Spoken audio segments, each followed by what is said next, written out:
வேற எக்ஸாம் இருக்குடி. அதுவும் அந்த ஒட்டடை குச்சி எக்ஸாமு. நம்ம நல்லா எழுதலைன்னா உடனே பிரின்சிபலை பாருன்னு உயிர் எடுத்துருவா. என்னடி பண்ணலாம்?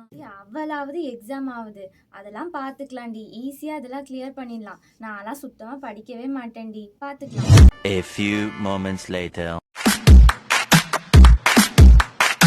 எப்படியாச்சும் விடியறதுக்குள்ள படிச்சு சென்டம் வாங்கிடணும். Run.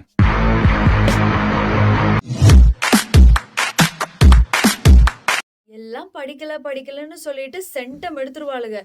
எவளையும் நம்ப முடியாது. எக்ஸாம் ஹால்ல போய் ஆன்சரை காமினா எனக்கு ஒண்ணுமே தெரிலன்றவாளுங்க.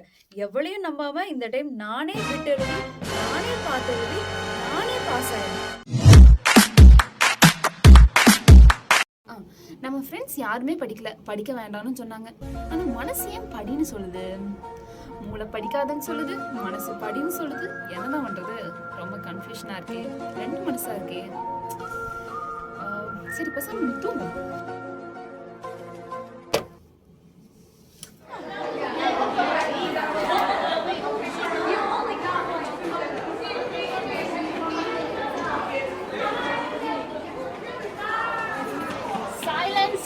சைலன்ஸ். இதெல்லாம் கிளாஸா இல்ல மெயின் மார்க்கெட்டா? எதுக்கு எல்லாரும் இப்படி கத்திட்டே இருக்கீங்க?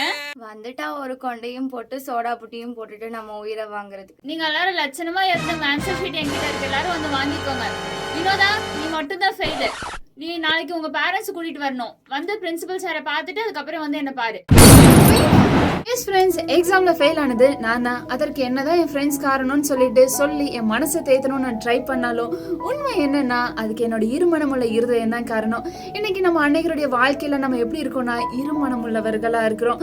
நம்ம சர்ச்சுக்கு போகலாமா, இல்லை ஃப்ரெண்ட்ஸ் வர அவுட்டிங் போகலாமா, கொஞ்ச நேரம் பைபிள் வாசிக்கலாமா, இல்லை கொஞ்ச நேரம் ஃபோன் தான் பார்க்கலாமா, இப்படின்னு சொல்லிட்டு அநேக காரியங்களில் நம்ம இருமனம் உள்ளவர்களாக இருக்கிறோம். வசனம் சொல்லுது, இருமனம் உள்ளவன் தன் வழிகளில் எல்லாம் நிலையற்றவனாய் இருக்கிறான் என்று. யாக்கோபு 1:8 முதலாவது தேவனுடைய ராஜ்யத்தையும் அவருடைய நீதியையும் தேடுங்கள்னு வசனம் சொல்லுது.